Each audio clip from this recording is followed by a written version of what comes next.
Boom. We're live. Yes. Miss Hannan Eden. Hi, how are you? Badass.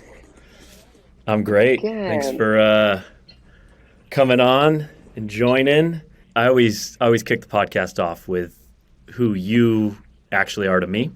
You're Hannan Eden, the fitness entrepreneur, organization that has massive impact and transformative and fitness in fitness spaces for people. But to me, as I've gotten to know you over time, I've been super impressed with how you navigate complex subject matters. Like you have a nuance to, you don't get attached to an idea. You're like very non-judgmental person.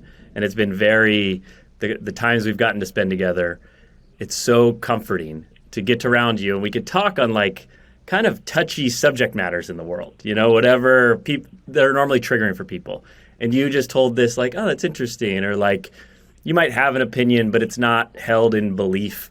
And it's a really cool and refreshing, it's a refreshing dynamic to be around. I'm just curious, like has that always been a staple in your personality? No, I think that comes with age for me because I used to be a very black and white person up until recently. Mm-hmm. I think when I was growing up too, it was like, it's my way or the highway kind of deal. And from experience, I've recognized that doesn't bring open communication in the world right now, especially like we can all agree to disagree. We don't need to be of the same opinion, but it doesn't mean that I dislike someone or judge them or put them in a certain space because they don't view things or feel the same way about certain things as I do.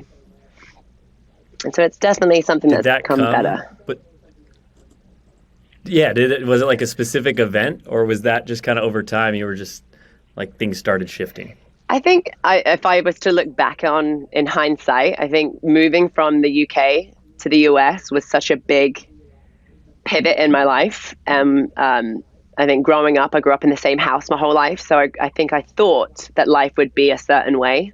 And then that got rocked, right? So that the idea of me thinking I knew what life was going to be about was taken, not necessarily in a bad way, but it was that part of my life was taken away. And I had the chance to then have a new life and start again. And I think that whole shift is like, oh, wow, like there's so much more, and not to be so narrow-minded, because it was a really hard transition for me. And I was really angry at my parents for moving here and taking me out of my friend circle at 16 years old. I was really angry about that. And at some point I recognized I had a choice to either feel gratitude for an opportunity that was given to me and this 5-year green card that a lot of people in the world would wish for, and I had it handed to me. And so I really chose to change my perspective. That was the first time that I remember like having this mental shift. And then whenever I shifted that point of view, it really brought a lot more joy into my life versus being so angry. So I would say that is the moment that it changed. And then ever since, I'm now just fascinated by other people's points of views. And I think it's really interesting for someone to be able to explain to me why they feel a certain way. And I feel like I used to be, and maybe this is a girl thing or an age thing, where I just agree to try and keep things smooth. But I now like to maybe not agree, but still keep things smooth. So it's just been an interesting journey. You do so good at that. Like it's like a comforting disagreement. It's like an invitation into like exploring the subject matter. Yeah. As opposed to, like just being that agreeable person where it's like, oh, like I could actually, you freed me up to like look at a subject and be like, why do I think that? Or what is that? So you said you moved when you were 16. Yeah. So were you born, where in the UK were you born? I was born in a place I was born in Ascot, but I lived and raised in a little town called Maidenhead, which is in the county of Berkshire, which is not far away from where the Queen used to live, which is sad to talk about her in past tense now. But about 15 minutes away from Windsor Castle. Got it. Yeah. And so then your family, 16, was it a sudden thing? The family was like, we're just moving to the U.S. and let's go? I think the story that I understood when I was younger was a lot different than the story I understand now as an adult. And looking at my parents as people rather than parents. they're just humans trying to do the best they could. But I was in a spot of trouble, to say the least. Dating like a convicted felon, and I wasn't in a good place. I was in a very dark space in my life at a really young age, and I think my parents were extremely concerned, and my dad had a opportunity for a job transfer, and it was just like a no-brainer for them, which I am so grateful for now. But at the time I couldn't understand it. I just didn't get it.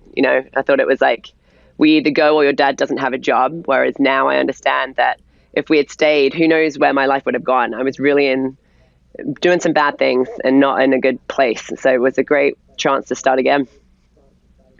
So they uprooted for you ultimately and framed it as a job situation, but we're actually looking after you. I think the job would have come up anyway. They didn't seek for the job, but the choice to leave was like, God, this is a great chance for us to just get out of here. And my parents had moved away from their hometown years before I was born, and so they'd already kind of left their family. So we lived in a place called Maidenhead. My parents were raised in a place called Leicestershire, which is in the Midlands. So they did have circles of friends, but as far as family goes, we were kind of far away from them anyway. So I think that the choice to just take that job was definitely to do with the situations I was getting myself into at that time. Are your parents still together? Yeah. I'm always curious on that. Like, obviously you're super successful, looking for like, what are those ingredients that can play out into that, and how parent dynamics and growing up dynamics, what those are. Oh man, I actually have had some really transformative conversations with my parents recently. Been taking a lot of time out to spend time alone with each one of my parents, and my brother as well. And I think my brother and I had a very different idea of what our lives were, just based on our perception of reality versus actuality. And I think I'm so grateful that I have an open line of communication with my parents, where I feel comfortable to talk and comfortable to maybe bring up things that aren't easy to talk about. But I've never really had the opportunity to do it with them independently until very recently. And my perception of reality was not actuality. And until I had that conversation with my brother, with my mom, with my dad, I think I held on to things that they were just in my truth, which wasn't the truth. And so it's really fascinating. But my parents have had an interesting life. They met at 16. My dad came from a really big family, and so did my mom. And my dad, his parents had an arranged marriage. They're Chinese. And my mom moved from Northern Ireland and came over to the UK when she was very young as well. So they've been together forever, and they had nothing when they met at 16, obviously. But they were not in the best place, and my dad has just worked really hard, and my mom supported him, and they were able to create a beautiful life for my brother and I, and we never really went without.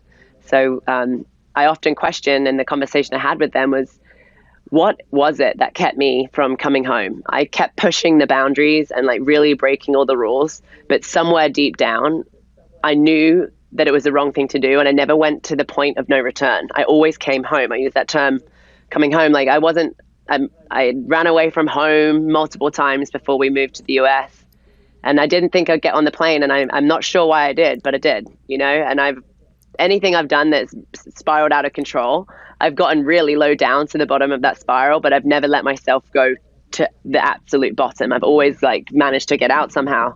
And I still don't know what the answer is. I don't think there is a answer, but I think it's got a lot to do with the way that my parents raised me. I'm curious. You said you ran away. Oh man.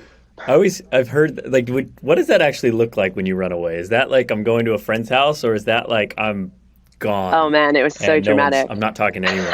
So I mentioned earlier I was dating a convicted felon. Not the best situation, really naive, really young. Like, I think I was trying to find, my mom's Irish, my dad's Chinese, so it always felt different. I think I was trying to find like this sense of belonging, and I found that amongst a really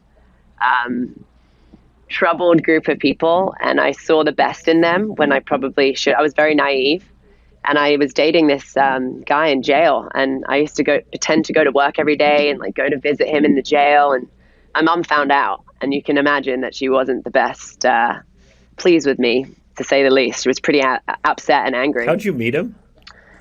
He was brothers with one of the people that I was probably hanging outside of McDonald's with on the high street, acting like a little hoodlum. Like I met him through someone, and he was a really scary guy. He was nice to me, but he was known as this scary guy, obviously from the stuff Huh. what I've told you already.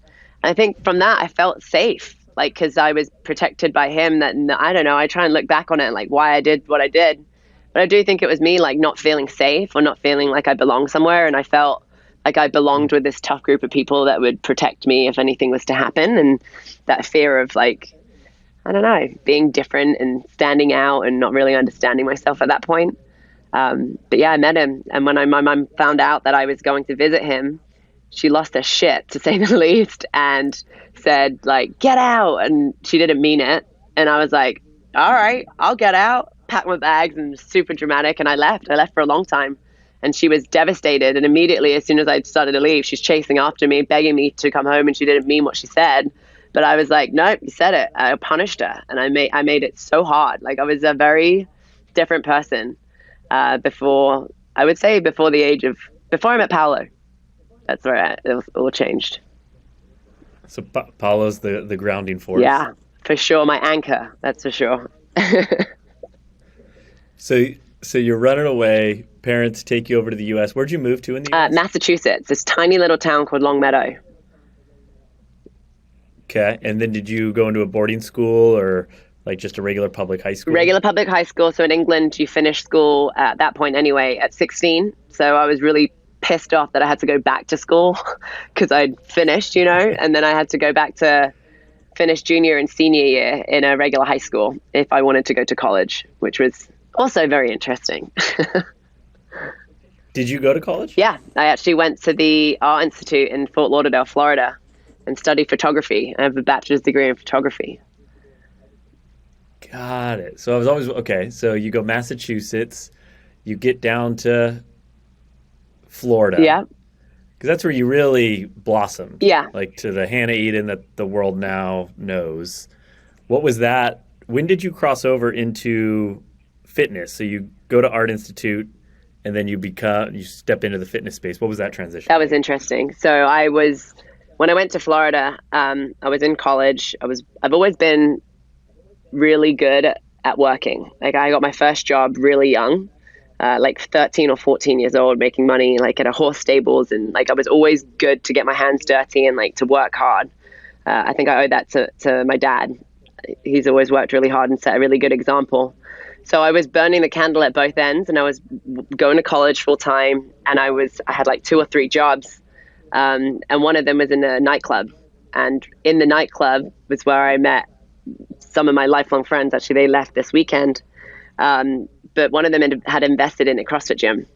And he's like, yo, come try this thing out called CrossFit. And I was like, all right. And I tried it out. And I remember the feeling of my first workout. I think I did Fran. I don't know if you've ever done Fran, but it's a horrible workout of pull-ups and thrusters. And I remember laying on my back being like, that is the worst thing I've ever done, but I kind of want to do it again. And it all happened by accident. And I got really obsessed with it and got really good at it. And I had mentioned how I was being very rebellious in my life. And I think that got a lot of attention, but the wrong attention. And whenever I found fitness, it got me what I was looking for at that point in my life, I think, but in a positive way. And I wasn't hurting anyone. I was really just trying to better myself. I felt the hurt, right, but not in a bad way. And it was something that I felt really proud about. And it was a feeling that I'd never really had before, because I just, previous to that, I'd brought like a lot of, in my mind, a lot of disappointment to people, my parents and the decisions I made and the behavior that I used to have. And so whenever I found fitness, it was like this space where I felt community, which is what I've always been seeking for. I felt support, I felt praise, I felt like positive feedback from what I was doing. And man, it was a really big deal for me. It's interesting you said nightclub to start. It's like I've heard everyone, it ends up turning off the rails for a lot of people, but it seems like a good environment to learn like some business stuff. Yeah. Like it's a hustle Oh culture yeah. that I've just heard a lot of people that in that space become very dynamic into other businesses and other things. I'm agreeing with you. I think When farm so strength you did, and nightclub gives you people skills, like how to interact with humans, how to be around people, and how to move quick and to hustle. You're right. I agree with you. when you got into CrossFit, did you start coaching immediately or were you just joining the community and getting into working out? The latter. So I joined in and got really good really quick. And at that point in my life, I was convinced I was going to be a CrossFit Games athlete, and that's what my future was going to be. And so I started to build my Hannan Eden fitness and brand based on the goal of wanting to become an athlete and to be a competitor. But that didn't work out. So I want to get into that, like the actual building of Hannan Eden Fitness and what that, in this day and age, like what year was this actually when you started that? 2013. 13. Okay. So, social media had been around, what, 5 years? Yeah. Something like that. But it was still fairly new. Like, fitness entrepreneurs was it really a thing? Did you have a model to go off of? Or were you just kind of like, I just want to promote what I'm doing? Exactly that. And at that point, when I was trying to become an athlete, I started to recognize that like people were getting sponsorships, and the people that were getting sponsorships were people that had a bigger following. And it was very appealing to me. And I had been in college doing all these things for photography, understood about marketing to a certain degree. And I had an opportunity to start coaching. I was offered a position and I got my certification. And after I got my certification, I started to coach just CrossFit for the gym that I was part of, from my friend that invested in it. And then they couldn't seem to fill like the 7:30 p.m. class on a Monday, Wednesday, Friday. And they're like, hey, we can't do any, for some reason, we can't fill this class. We're going to switch it up and we want you to do like something that's like body weight or boot camp style that doesn't have a barbell. And I was like, all right. That's a great idea. Like that seemed to be a barrier of entry, especially at that time. I was in the nightclub industry and in the restaurant industry and also in the gym space. And I recognized that a lot of the girls that I would work out with, they were so scared of CrossFit. And I was just really intrigued by that. And it was like the barbell itself was a barrier of entry when they saw a snatch or a clean and jerk, but yet they would do a different form of exercise that to me is high intensity interval training. I'm like, but they're doing a form of CrossFit, but they're just scared of the barbell. So we removed that, replaced it with kettlebells and dumbbells, made everything time-based versus rep-based because I felt like it was really discouraging to have to write on the board DNF, did not finish. It was like people will do well from praise, not like feeling like they failed, right? So it was a really interesting space. I was like, let me see what I can do. And that was when Pump Fit was born, like the whole idea of what it was. And it's had many stages of evolution since, but I got an opportunity and I took it. And I ran with it. I was doing marketing. I was using it as my college projects to like create graphic design and logos and trying to print off flyers and like put them on people's cars like we used to in the nightclub industry. Like I was taking everything that I was doing and just trying to figure out a way to make this class work. And it killed it. It had like 40 people in it and people would drive miles to get there. And it just blew up. It did really well. So you were you were still in college at this point, leveraging what you were learning there and then in a real world application into the business and project you were working on. Yeah. And only having to work like a couple of nights a week because the money in the nightclub space in South Florida is really good. So I was blessed with that, of like grinding to make money on the weekends and then trying to build this like dream during the week, and balancing both of those things was really, really interesting. Yeah. Tell me about that, balancing nightclub culture with fitness. Yeah. Like there, at some point, something's got to give there, I would imagine. I was definitely I was in a really dark place in England, came over to the US, found it really hard to adapt and adjust, had this massive shift in perspective, and then like got on the straight and narrow. And then as soon as I moved to Florida, I seemed to have my shit together on the outside, but I was really not in a good place. I was super underweight. I had a severe eating disorder. I was abusing substances to stay awake and to stay like as this grinding, like hard work ethic girl, trying to balance and have fun at the same time. And I was just not in a good place. I was 105 pounds and that's a lot of weight less than I am now.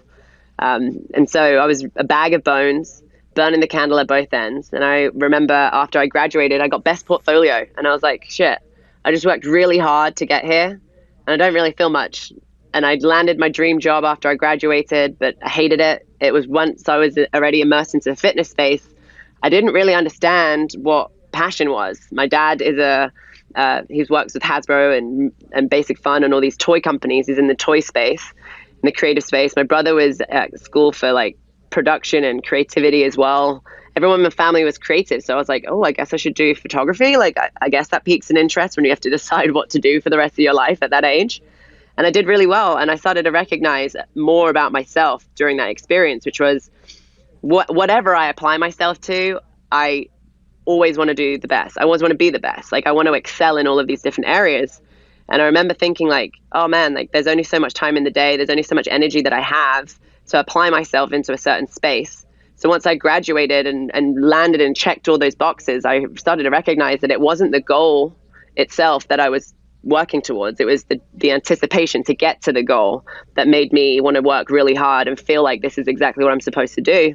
And once I landed it, I was like, man, I don't like this. It's in a room full of no people. I was editing and making people's waists smaller and getting rid of like blemishes on their skin. I'm like, this is so the total opposite of what I'm discovering in this fitness space, because I was doing that at the same time. And the feeling I would get for like coaching a class that I'd get either paid nothing or $15 for, and that feeling of really being able to provide value to someone's life and to support them was like, oh, wait, maybe this is what passion is, because I'm willing to do this every day of the week for free. I'd show up and drive miles to Nikki Beach in Miami that used to be like my place to party, turned into they gave us a spot to do a workout on the beach. And I just recognized like, oh man, I'm willing to do whatever it takes. Maybe this is what I'm passionate about. And I need to apply that same drive that I did in college and I did in trying to be a bad kid and trying to get better at CrossFit. And it's just like that energy, I just applied it into this one space. And I haven't stopped since. And that's now what I filled my life with just that. So you built the foundation of the business was built on live classes to start, and kind of building like just a brand and a following through this hit kind of interval kettlebell style class? Yeah, and I'm still so grateful. It actually ended really badly, and it was one of the best lessons I've ever had in business. It was a really hard lesson to experience at the time, but in hindsight was super valuable and taught me a lot. But the back of the gym that I built the 7:30 p.m. class in, we called it Pump Fit at that time, and it was doing really well. And I was doing all the marketing, like I was telling you, like creating all the ads, creating all the programming. I was giving a nice percentage of the revenue to the people that own the gym. And, you know, I got to a point where I recognized that I had something. That class was getting booked. It was getting full. People were driving. It was like the evidence that I needed. That wasn't just my mom telling me that I'm doing a good job. Like people really did start to like what we were doing. And whenever that happened, there was initial talks of opening up a studio with the gym owners.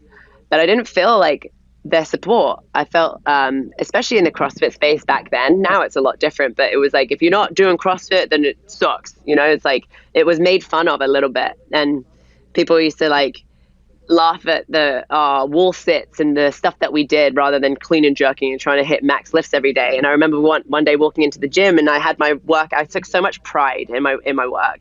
And I would go in early and like write the workout on the board of what was going to be that evening. And then I'd always leave and like get a coffee and come back. And I left one day, I came back to people writing on the wall, like eat cookie, like mimicking and do the Richard Simmons dance for this much time and like totally making fun of what I was doing. And I remember in that very moment, like, that's not the feeling I would want in a business partner. I want my business partner to see things in me that I don't see in myself. And I went home to Paolo and was like, guys, like we have got to figure this out because we're building someone else's business right now and they don't appreciate us.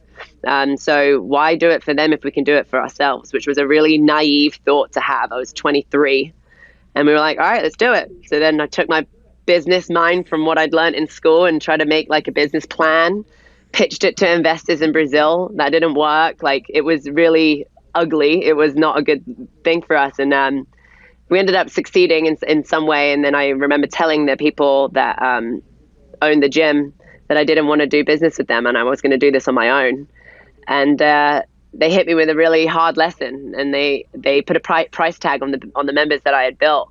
And I was like, but wait, like, they're not your members, they're mine. They don't even know your name. They've never met you before, and I've been paying you for them while I've been here, but like, I want to go. And they're like, well, if you don't, then we're going to send them to collections. And I was like, shit, this is a really tricky situation for me to be in, because what happens between myself and this other gym that has got nothing to do with the people, right? They're just showing up trying to have a good time. So it was the best lesson I've learned, because they were really aggressive and really angry. And now I see it for what it is, but then I couldn't understand it. I felt like really bullied and put into a corner, but I never retaliated. I gave them every dollar that they asked for, which at that point was like, I think it was like 10,000 or something. And I had no money. I was about to start a new business, and I was doing everything I could to try and make that happen. And so we opened in the red. It was a really tough first few months of having my first business, and I never retaliated. I think the last words that we've ever exchanged to this day is like, they said to me, don't ever forget who made you. And the old me would have been like, and just want to lash out. And I didn't retaliate. I gave them their money. I walked away and was like, my hard work will show the success that I'm looking for. I don't need to make myself a smaller person because they're hurt that we're not doing this together. And that was like the beginning of all these lessons. And now, like, my perspective on things and my attitude shift, and it worked in my favor of like biting your tongue, you know? That's incredible. Do you want to give them a shout out right now for giving some fuel? Yeah, I do actually. I won't mention their names, because I'm sure they'll be really angry about it if they do that. But yeah, and the funny thing is one of the people that own that gym, he's still one of my best friends. That thankfully we were able to keep our relationship. He wasn't in the day to day, but it was his business partners that things went really south with. And I'm glad that I just put my head down and worked hard and kept moving forward. I have a similar story. When I was starting out Capital Floats, different into, you actually had a falling out with them. I remember I went to an investor meeting, and I thought I was ready. You talked about being naive. Like, I was confident, but I was extremely naive. And I went to this investor meeting to try and get investment into launching Capital Floats, and I just got ripped a new one. It was just tore into me of just being so many holes in my business plan and what I was thinking. But I remember that moment's been I remember waking up the next day and just being like, oh, this is going to be my fuel. Like, how do I was angry at him to start, because I felt like he made me look silly in front of other people. Yeah.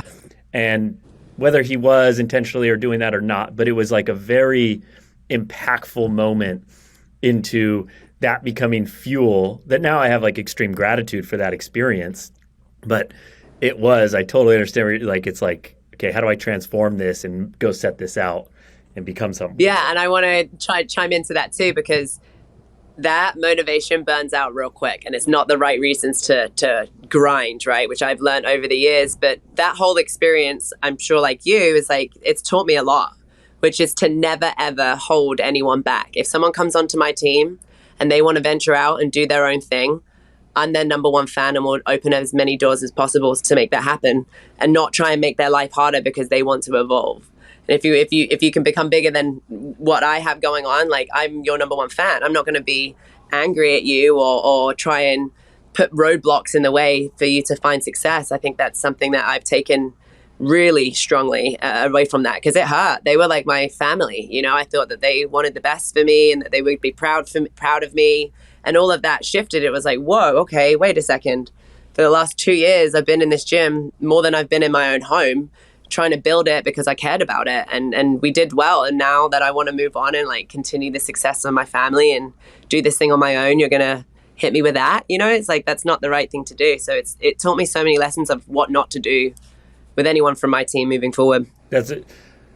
When you have those moments when like an employee comes in, I've had it a number of times, they get a new opportunity. It's like, of course, there's the shocking moment of like, it's about me for a moment, for a split second. Yeah. And then it's like, how special is it that you now are going to make a bigger ripple into the world? I always think of like PayPal, and they call them the PayPal Mafia.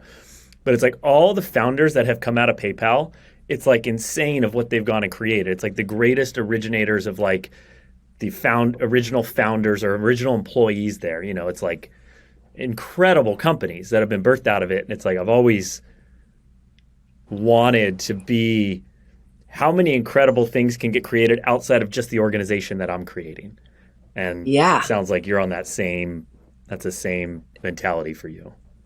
I take it as a compliment, right? It's like, I think being a leader in that space and planting a seed inside of someone that maybe they didn't see before or couldn't do themselves, and then to watch them flourish and watch it blossom and bloom is like, it's something that really it makes me feel so fulfilled versus bitter. Like it's the wrong feeling. At first, of course, you're like, oh, whoa, what are we going to do? And you got to figure out about what the roles that they were playing and how you can fill in those gaps. But man, what a compliment that now this person wants to continue and just keep going, because essentially that was me and that was you, and if anyone held us back, like who knows what life would be like. So you have this divorce from the original gym. Did you go sign a lease on a new facility, or were you doing these outside, or what was the next step there? Yeah, Patlo and I went driving around town, and we found a building. It was really disgusting. It was actually an old rundown church, and a bunch of homeless people were sleeping in it. There were cigarette butts everywhere. And we looked around, and we were like, well, this is all we can afford. So we'll make it pretty. And we did it all. Myself, Paolo, and my parents. My parents were on a road trip. They were leaving. They used to live in Marina Del Rey in California, and they were leaving there, and they were going on a road trip for about 3 or 4 months, which they did in the RV, which then inspired us to do that later on in life. But they came down and they helped us build out, and we built the whole freaking gym out. We laid the rubber floors, we scraped all the disgusting things off the walls and off the ground. We painted everything. Like everything was made with so much love and on such a tight budget that the amount of, I don't know, it just felt so good to be able to convert something that was so gross into this beautiful facility that looked far more elite than it really was, right? It, like at the beginning, it was nothing. There was no such thing as the brand. And we ended up being able to create this space to look how we wanted the business to be at some point in the future. And was this we just kept on to that vision. Yeah. The place I went to? Downtown. No, that was another building. That was my online studio. But we used to have a really neat like boutique training facility in downtown Fort Lauderdale. And then did you get investment for that, or was that kind of your own money that you put into that? We were very lucky that we were able to borrow some money from our family and pay it back with some interest, which is also another crazy story because they didn't want the interest, but I just don't really like to feel like I'm getting any handouts, so it was like a real investment. We treated it like that, and we were able to pay it off and give them something back in return. And then from there, you have the facility. I mean, what is your business now? You have the app, you have the apparel line, you have breakdown. What is the current? Yeah, so 2015 is when we opened up the gym. And in 2015, it was at the end of 2015. So we built the gym and it did really well. And at this time, I was also building my Instagram, doing my stuff there. And the same friend that asked me to try CrossFit for the first time has always been like this really big influence on my life to push me to do or try new things. And Reebok One was having a competition of the next face of Reebok One. And he's like, you have to apply. I'm like, I don't know. He's like, you got to do it. I'm starting an application for you. So he did. And I applied and somehow, some way made it to the top 10. And then after the top 10, I think it was 12 actually. And then it went to the top 4. And I made it to the finals and got flown to Reebok and headquarters and met some of the most influential people in the fitness industry right at the beginning of my career, which I'm so grateful for. And I didn't win. And it was the best thing that had happened for not winning, because I'll be honest with you, my ego was screaming and I was like, I got this. I am going to win this. There's no way I'm not going to win this. And I found out, which is a really hard lesson as well, I found out before they revealed the winner that I didn't win. So then I had to go out pretending that I didn't know that and like put on this smile and this face and then like knowing that I essentially lost. I was like, what? And it was a big slice of humble pie of like, get off your high horse. Like you don't just get things that easy. You got to earn it. And so with that being said, although I didn't win, I still got the opportunity to meet and have FaceTime with some really big players in the industry. And I didn't take that for granted. There's another girl actually that didn't win either, and her name is Alexia Clark, and she's now got millions of people that follow her, and she's built this freaking empire, and she's extremely influential as well. And we both joke about it. It's like, if we had won, we would have stayed on a high horse and not understood how humble you need to be in order to truly succeed and stay relevant, right, for extended periods of time. Like, we can all win something, but I don't think we understand what it feels like to lose if we win. So then we don't try as hard. So we both went home with our tail between our legs, like, well, at least now we've met these people, and I did everything I could to keep those relationships alive. I would write handwritten letters to people and just like stay in contact and try and make myself stay relevant, or try and be involved in any way I could. And then I ended up working closely with Reebok, and then Reebok led to Men's Health with BJ Gador, and then BJ Gador asked me to be background talent, and I was just not a diva. I was just like trying to be a good person and be me and not pretend to be anyone else. Left a really good lasting impression on that experience. And then a couple of years later, Women's Health were like, hey, we remember you from the set and you were so cool. Would you be interested in doing your own DVD? And at that point, I'm like, what? Why are they choosing me? They could choose anyone. It was like imposter syndrome to beyond belief. I'm like, I don't get it. Why are they choosing me? And I have started to realize at this point in my career, and being in the industry now for a long time, 8 years, that good people succeed. And being difficult or being shady, like, it doesn't work in this world. The industry's too small. People talk too much, and being a good person and working hard is the biggest piece of advice, and I think a massive part of my success. Yeah, that short game doesn't. There could be an immediate return, but if you rarely have the perspective on the long game and the full investment, like, it comes full circle. I think of, like, you sharing all that. I always think of there's this phrase, like, always someone watching, but like you've taken so many skills from different moments, like, whether you just being on that set at that Reebok, you just giving your energy and who it is, like, people recognized it, people saw it, they remembered it. You weren't planning for that. You weren't planning for the Women's Health mag coming down the line. It wasn't, even like your promoter days, like, you were just learning skills and just taking that in, and like, how do I incorporate this? And I think that's we never know when the thing's going to come full circle and actually be the fruit. Just keep putting it, because you talk about that a lot in your content, is like consistency. Just like keep going, keep doing the thing, and those seeds can get planted and show up in such different times. Yeah, it is. So that was 2015 that all of that went down.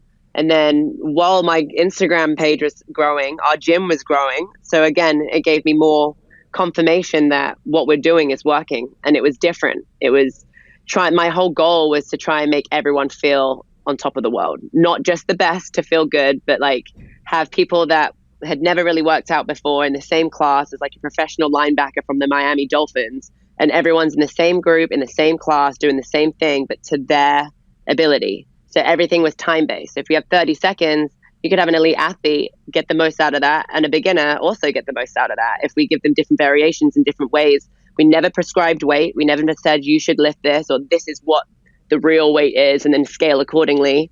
We just suggested that people chose the right weights for them. And that's where this like empowerment started to be instilled in all of our members. And it was really cool to see. And the way that people would come in wearing like extra large baggy t-shirts with like baggy shorts, and never ever, like, their self-esteem was like, their body language and all their posture was all curled over. And then being pump fit for a few months, and before you know it, they're coming in, they've got their hair done. They're wearing tight shorts instead of baggy beneath the knee shorts. They're wearing a tight tank top instead, and was like, whoa.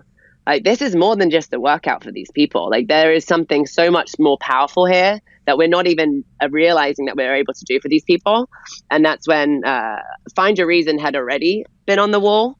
But that was when really things started to pivot and to change, and the message became more than just the workout. Yeah, we're here to work out, but we don't talk about weight loss. We don't have before and after pictures. We're not here for that. We're here to just feel good, to break boundaries, and for adults to be adults. We had like a no kid rule. We'd always say fuck. We'd always like bring in some weird like rebellious energy. It was like nightclub music, but in a gym setting. Like we were doing things that we weren't supposed to do in the gym space. We were really like trying to break the rules from what was fashionable then and just do it our way.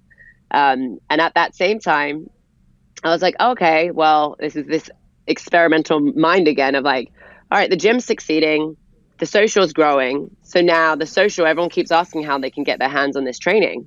And I was like, ooh, this is where the online came into play, which was the beginning of 2017.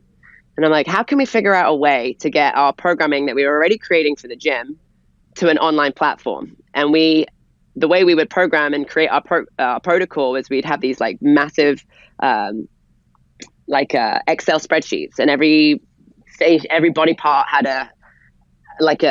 an exercise under it, and we organized it this way so that we would never repeat a workout, but the style would remain the same. So every Monday was 30, 60, 90. We called that Monster Monday. We had shirts made, which is where the apparel came in. Every Tuesday was Tabata Tuesday, 40 minutes of Tabata, 20 on, 10 off. So people knew what was coming, and they looked forward to like us, the brand that we created for this workout. And so I was like, oh, well, why don't we film all of these videos for all of these exercises that we've already got typed up, put them onto YouTube, make them unlisted.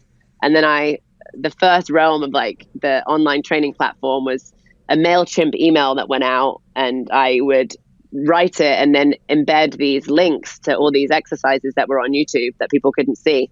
And so that was how the first evolution of like the Hef training app came up. Before it was an app, it was, we called it Daily Sweat. And it was working. I was like, whoa, okay, now we got to really figure this out. Because I was like manually putting in people's credit card information and billing them and making sure that they paid. Otherwise, I was sending half of the people free programming by accident. And it was like, whoa, okay, that worked too. So it worked when it was okay doing it manually for maybe 10, 20, 30, 40 people. But then it was like hundreds of people were wanting to do this. And I was like, whoa, we're really onto something. And that's when I shifted over and I hired an assistant. And I put all of my efforts into online, and Paolo took all of the responsibility and he put his efforts into the actual brick and mortar. And that was kind of the beginning of.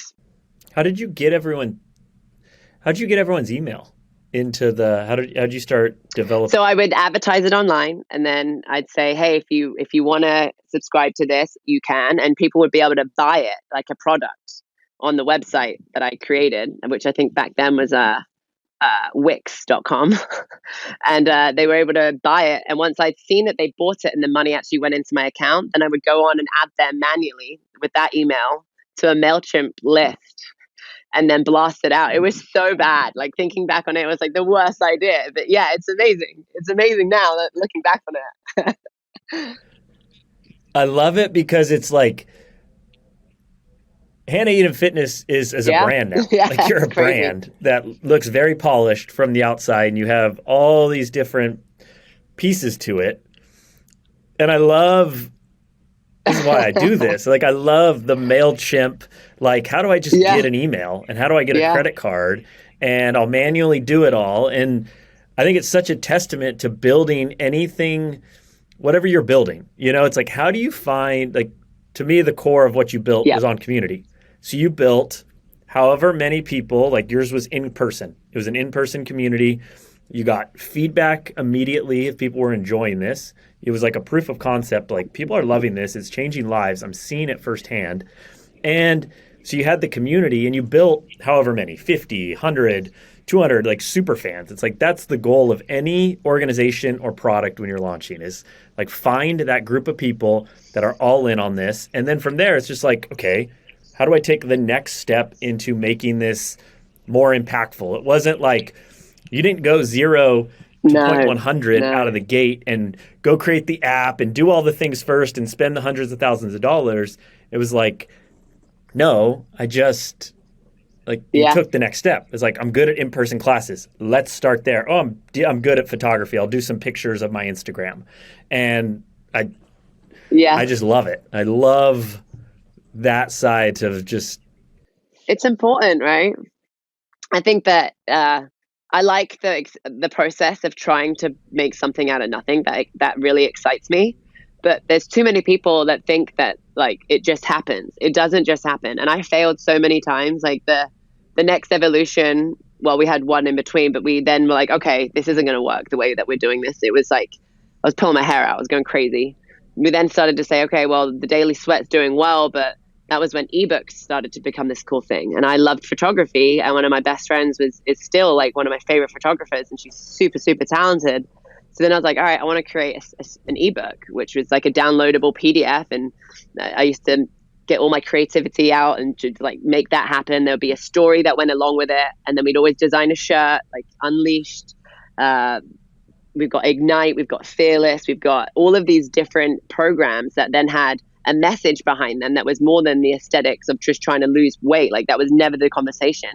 And that really, really thrived as well, which was when FYR was born, the FYR Apparel and Find Your Reason, which is also a super cool and crazy story, which since I've explained it all, I can like put a pin there and kind of go back a little bit. But whenever we decided to leave the old gym and open up this place that we hand painted everything ourselves, I never let anyone of our members understand the trouble that I was in financially, or it's not their problem, right? Like people are here to have a good time, and my issues, they shouldn't be hearing any of my drama in my life. So I asked them to all anonymously write what they wanted through fitness, which is how Find Your Reason was born. And I had no idea what that was going to be. And it was like, it's still super emotional for me. If I even go back to looking at pictures, I could cry my eyes out. But I asked everyone to tell me what they wanted through fitness. And then I want something, something, something. And they gave me 3 each. And I just was blown away by the responses that I had. I thought that they would be, which I did get, like, I want to run a mile. I want to jump a 36-inch box. I want to do all of these things that were like a physical goal that they had. But then a bunch of other ones came in. And this is where I knew I felt certain things, and what fitness was able to do for me is why I feel like it's my life's purpose now to be able to return that to other people, of like feeling strength, feeling confidence, feeling empowered, and feeling like able, and that I should have a chair at the table kind of feeling. Through fitness, I applied that to the rest of my life. But people would respond and they would say stuff like, I want my partner to see me, which that one for some reason still like, gets me so hard. I want to be happy. I want to feel empowered. I want to feel strong. I want to feel beautiful. And it was like so much more than like an aesthetic, or I want a 6-pack, or some people had like, I want my pre-baby body back, or whatever. Or I want to look hot in my wedding dress. But became so much more than that. And it wasn't intentional. I didn't want to put that behind it. It just kind of fell on my lap. So then I painted Find Your Reason and painted all of these I wants all over the wall. So the gym, we had the entire wall was all of these anonymous responses from people that showed up there, and they're all crying like, that was mine. And I still don't know half of the people who wrote what, but like it now didn't become about me. It was like whoever walks into this gym, there is something on this wall that someone will relate to, whether it's the aesthetics, whether it's the feelings, whether it's whatever it is. Like it's now far bigger than just Hannah. Like this is now about others, and like trying to really understand how other people think and to be able to relate. And we're all humans trying to do life, and we all go through similar shit relative to each individual. But like it became evident that the space of working out became more than just the workout. It was a space to find something that they didn't know that they had inside of themselves, or to really understand the true power that they've got. It's always been there. It's just like we're able to kind of ruffle the feathers a little bit so that they can see it within themselves. I love how you take fitness, like, because fitness there's angles of it that can be toxic, where it's like you talked about, it's just like, it's about losing whatever the thing is that people get fixated on, more of like a appearance thing or something, where it's like you brought this into like, it's a vehicle for transformation, and it goes so much deeper than just some physical. And there's nothing wrong with that. That's not a bad thing, but there's understanding the why of the physical and like, why do we want, like, who we actually want to be, like transforming who we are being than what we like physically are. And man, that's incredible to have that on the wall every single day. Did the gym just blow up immediately? Did you guys just start getting more and more members? Where people bringing their friends and their family in? But it was interesting because that was our first business adventure. Before that, like I skipped having a real job. Like I had that photography editing job, but it didn't last more than 3 months before I was like, I can't do this. Like I need to move. I need to be around people, not in this white cubicle staring at a screen all day. But it was interesting because we had a lot of failures too, right? Like we didn't understand the importance of building systems. And then by the time we had opened, we had no systems, but then the business was thriving. It's like, oh shit, like we got to figure out how to systemize this. And then it also was running parallel with, the brick and mortar was doing really well in Fort Lauderdale, but so was my online business. And so was that. And other brands wanted me to be involved. And I was leaving a lot. And it was this constant feeling of like guilt, or like I felt like I was trying to spread my wings, but we had opened this gym that was, I think, what we both thought would be the rest of our life before the rest of my career kind of just started to kick off in other areas. But it felt like really, I felt like I was being held back a lot, and I felt guilty for wanting to do more because I'd already made this decision and opened up this responsibility of being in Fort Lauderdale, and people came into the gym often expecting me there. And that was something that if I could redo, I would redo again. And like, it took us many years to understand that we should not be the rock stars, right? Like we used to always hire people that were great, but I think our egos at some point didn't want to hire anyone that could be greater than us. And for the longest time, it was the Hannah and Paolo show. But that was it was bad in two ways, because then people came in and if they didn't get us, they were disappointed. And a lot of the times we weren't there because we took opportunities. We decided to travel. We would take and try and grow the online business. I was never home in 2017 and 18. I was gone 70% of the time. Like I was away trying to build other things. But in addition to that, not elevating our team and making our team the rock stars that people came into hurt us, because we did really well when we first opened because it was a new hotspot in town. But then we couldn't keep members of staff or coaches because we weren't doing what we should be doing, which is elevating our team and making them the freaking rock stars and putting their names on places and getting photo shoots of them, not us. And it was a really interesting pivot because we finally figured it out. We brought a manager in, and that was going to be our out. Like, we're not going to sell the gym. We're going to keep it, but someone's going to run it. Someone came in from Lulu. They were managing Lululemon at that point, and they wanted in, and they were great with the community. We had these rock star coaches that are still on my team now. Like, they became family, and it just started to thrive. And now they're able to build their own brand within our brand, and people are traveling to see them now. And it was like really, really cool. And then COVID hit, and we were like, man, this is a tough decision to make, and we decided to close up shop, which was a really hard decision to make, but ultimately the best for everyone on the team. And even the people at the time couldn't see it, but now they've got their own companies, their own businesses that they're thriving in. And they were able to take the community that we had all built together, and all of our members never went to another gym. They went to our coaches that built their own thing and continue to do that. We sold all of our equipment to them, and everyone is thriving in the best way possible, including Paolo and I. It seems like you guys went from, in a moment, you guys were kind of playing that short game. It was the you and Paolo show. Yeah. And then there was that shift where it was like, oh, it's bigger. How do we create like scalability? How do we get this outside of ourselves? Yeah. Which, you guys are only two people. Right. So you guys you guys just closed it. You didn't even sell it. No, we decided to close it. And I think at some point, it's still not a never, who knows, if we have a family and we want to settle and not be adventurous like we are now, that I would never say that we wouldn't reopen it again, but I would do it very differently than the way that we did it the first time around. Question I have for you.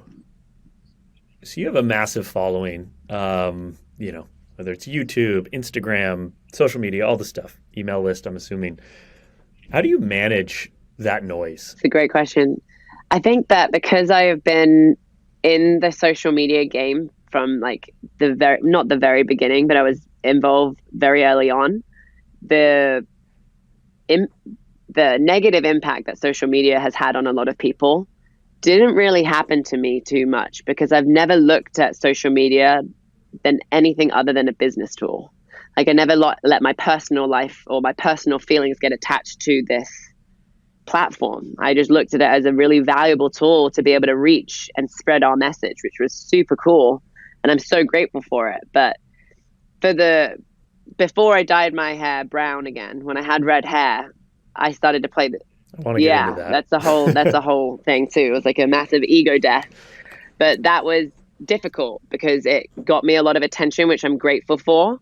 but it also got me a lot of attention, even if I didn't want attention. That red hair was quite a thing. Like walking through an airport is not happening without being stopped and asked to take pictures of. And then I started to really think that I believed that I was creating an authentic brand, and I was myself, and I wanted to do these things, I would do it, and I wanted to go to these places, I would go. Like I was really trying to think. I honestly thought I was being authentic until I got rid of my red hair, because the idea of being authentic now, like to me, that's what success is being truly authentic and not having all these different masks that you wear, like just being the same person, no matter what environment that you're in, whether you're home, in front of a camera, on TV, with friends, with family, with whatever. And at some point I lost that, and I didn't realize that I'd lost it because social media had really pumped my ego, and it gave me a lot of great opportunities I was really, really, really stoked on. But I started to believe that the only reason why I was successful was because I had red hair, to the point that I kept having red hair whenever I shouldn't have. Like my health was at bay. Like I had really bad issues with my hair falling out, and it just wasn't good, which then was like, man, like this isn't being authentic. Like if you were being authentic, then you wouldn't pretend that you're okay, because you're not. I was extremely unhappy. I was really burnt out. I was doing a lot for others, or to seek approval from others, or to satisfy other people that I was working with, or never wanted to disappoint people, which came at the expense of me. So at some point I recognized that social media is easy to get sucked into, and we all create like this image of what we want our life to be like. And we whether we're aware of it or not, I felt like I was trying to curate my life in a way that people would want to follow, and that's how the growth happened, and I was successful at that. But since I got rid of the red hair, my perception on all of that is very different than it was then. Yeah, for everyone listening, Hannah had like iconic, like you probably saw images of her in fitness magazines, and like it was a thing. Yeah. It was Matt, did you have a like what? Did you finally get honest that this isn't serving me, and this is like I'm rationalize something that's not actually healthy? Yeah. And I was in denial for the longest time. I would work a lot with Nordic Track and travel to these incredible places, and like call time would be at 5, I'd be up at 1 crying my eyes out, trying to figure out a way for me to look like my hair wasn't falling out, and my ponytail went from like this size to this size. It was like I could pinch it with 2 fingers, it was so thin. And I was like, man, what am I doing? Like this is not good. Like my health is at bay. Like I'm not healthy, and I'm supposed to be this fitness professional. I'm aware of everything that I put in my mouth. I'm talking about how we need to be conscious about what we eat and what products that we use.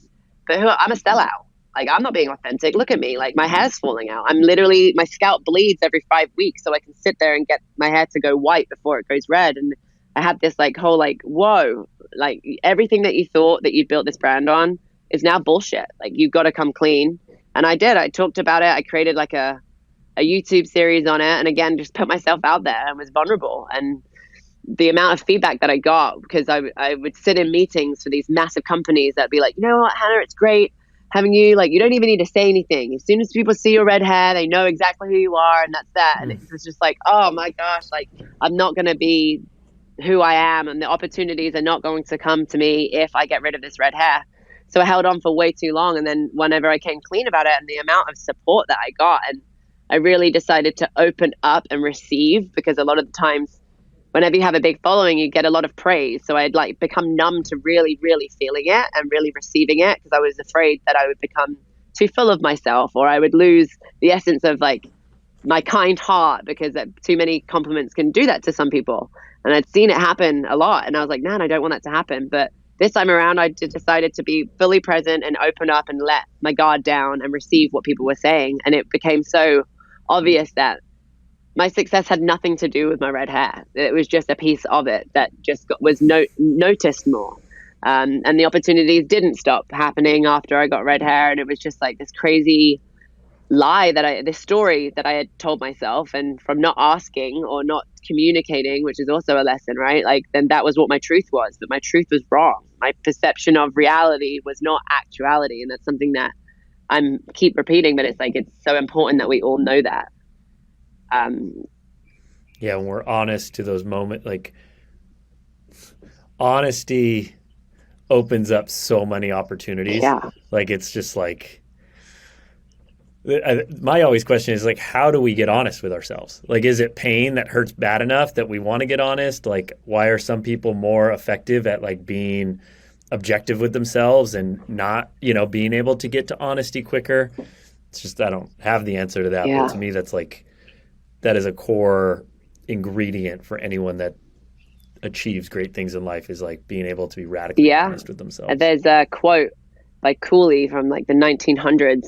And this is something that I always talk about. And I think it's so important. Once we can understand this concept, it's a very lengthy and wordy quote. So I'll repeat it a couple of times, but it's, I am not who I think I am. I am not who you think I am. I am who I think you think I am. So this idea that we're all creating an illusion based on a bunch of bullshit, like, oh, I can't wear this because people think I'm fat. No one in the room are looking at you going, she's fat. Like, that's what we tell ourselves that they're saying, but they're not actually saying that. So once we can understand and grasp that concept of, we're all living in an illusion anyway, right? So why not create an illusion that brings you true happiness and fulfillment and honesty and being truly authentic? Like, if we're going to do things for other reasons than what we want to do anyway, why not create a story and rewrite the narrative on what we've been telling ourselves this whole time? Because it's all not true anyway, And then once we can kind of grasp that, I think that changes everything. And people always ask me like, what are some tips to become successful? Like that it doesn't work like that. I think it's just really truly understanding that we're in the driver's seat and we get to control where we go. We get to understand and control the way that we perceive a situation. It's not good, it's not bad, it just is. And how we decide to look at things and our perspective is really what I think the most successful people have been able to kind of debunk, this idea that we have to do things a certain way, but we just got to do them the way that makes us feel good. We need to care enough about what we do in order to wake up every day and do it. Do you have certain practices that allows you to be objective with yourself, or is it the people you surround yourself with? What's kind of your boundaries that you create to allow for that? I think I'm maybe a little too much, but I look at it in a good way and trying to have enough awareness to understand that could actually not be great always. But I'm extremely introspective. I read a lot of books. I read a lot of other people's perspectives on things. I am fascinated by other people's points of view. I'm fascinated by by Buddhists and by monks. I'm really fascinated by certain things. So I think I read and then apply and ask myself the questions that stick out to me. And I'm hyper aware, maybe too aware sometimes, of where I'm at and just want to check in and make sure that everything's good. Like this whole term of checking in, I do that with my marriage, I do it with my family, and I do it with myself. Of like, what are your key pillars that you're trying to live on, right? And are you being true to those? And sometimes I'm not. And that's when I have these radical wake-up calls. Love it. What's a major problem that you're solving in your life right now? Ooh. Like, what's the challenge you're facing? It's a really big challenge. I had some partners in business that things didn't work out well, based on just numbers, not opinion. And I tried to leave them. This is a good lesson. I tried to part ways, and it didn't work very well.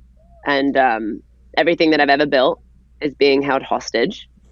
And I either pay a lot of money or I don't get it back. And my challenge is not reacting to that and forgiving them, and to move on to understand that what a great lesson. Like I've learned a lot through this, but I refuse to let someone else's bruised ego make me backtrack on all the work that I've done to get to here, and just to not consume ourselves with toxic energy, because it's always going to be around in some form. And Dr. Joe Dispenza has been really helping me through this too. But like, we get 60 to 70,000 thoughts a day. We get to choose what we put into those slots. And if I fix my mind on all this true shit that is happening in my life right now, then that doesn't leave much space for greatness. So I'm just taking it for what it is. And rather than retaliating, again, back from that first lesson I learned, I'm just like, it is what it is. I can decide how to go from here. I'm not angry. I'm proud of like the way I've handled it, but I'm also excited to just rebuild again and keep reminding myself, like, this is what got me into this. This is what I've always enjoyed. So don't get held up on that stuff that you can't control, and just focus on what you can control, which is to build even more of a badass brand than I've ever had, and be able to have the opportunity to start again and like look at it with a positive.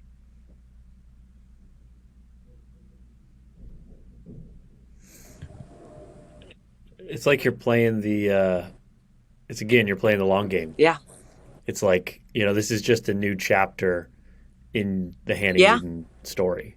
Like, this will be the thing that becomes even cooler.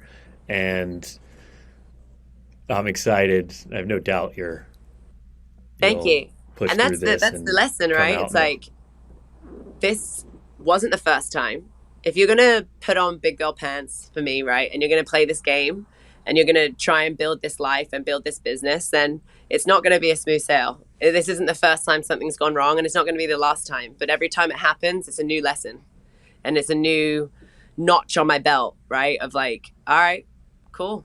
We got pushed down. Now we're going to get back up and we're going to rebuild. But the drive and the purpose of why we're doing this never changes. And if I had allowed it to bother me, then everything that I have been trying to create doesn't mean anything, right? It's like, be a practitioner, even in the hardest times, which is right now. It's like, be a practitioner. Start to put what you tell other people to do for their lives into your own life, and see what happens. That's where I'm at. Fucking love it. We'll have to come. We'll have a round 2 podcast, and we'll get to discuss this part of your journey and how you've kind of full circled it whenever that time comes. I'm sure it won't be far away. I'm excited. Thank you so much for having me.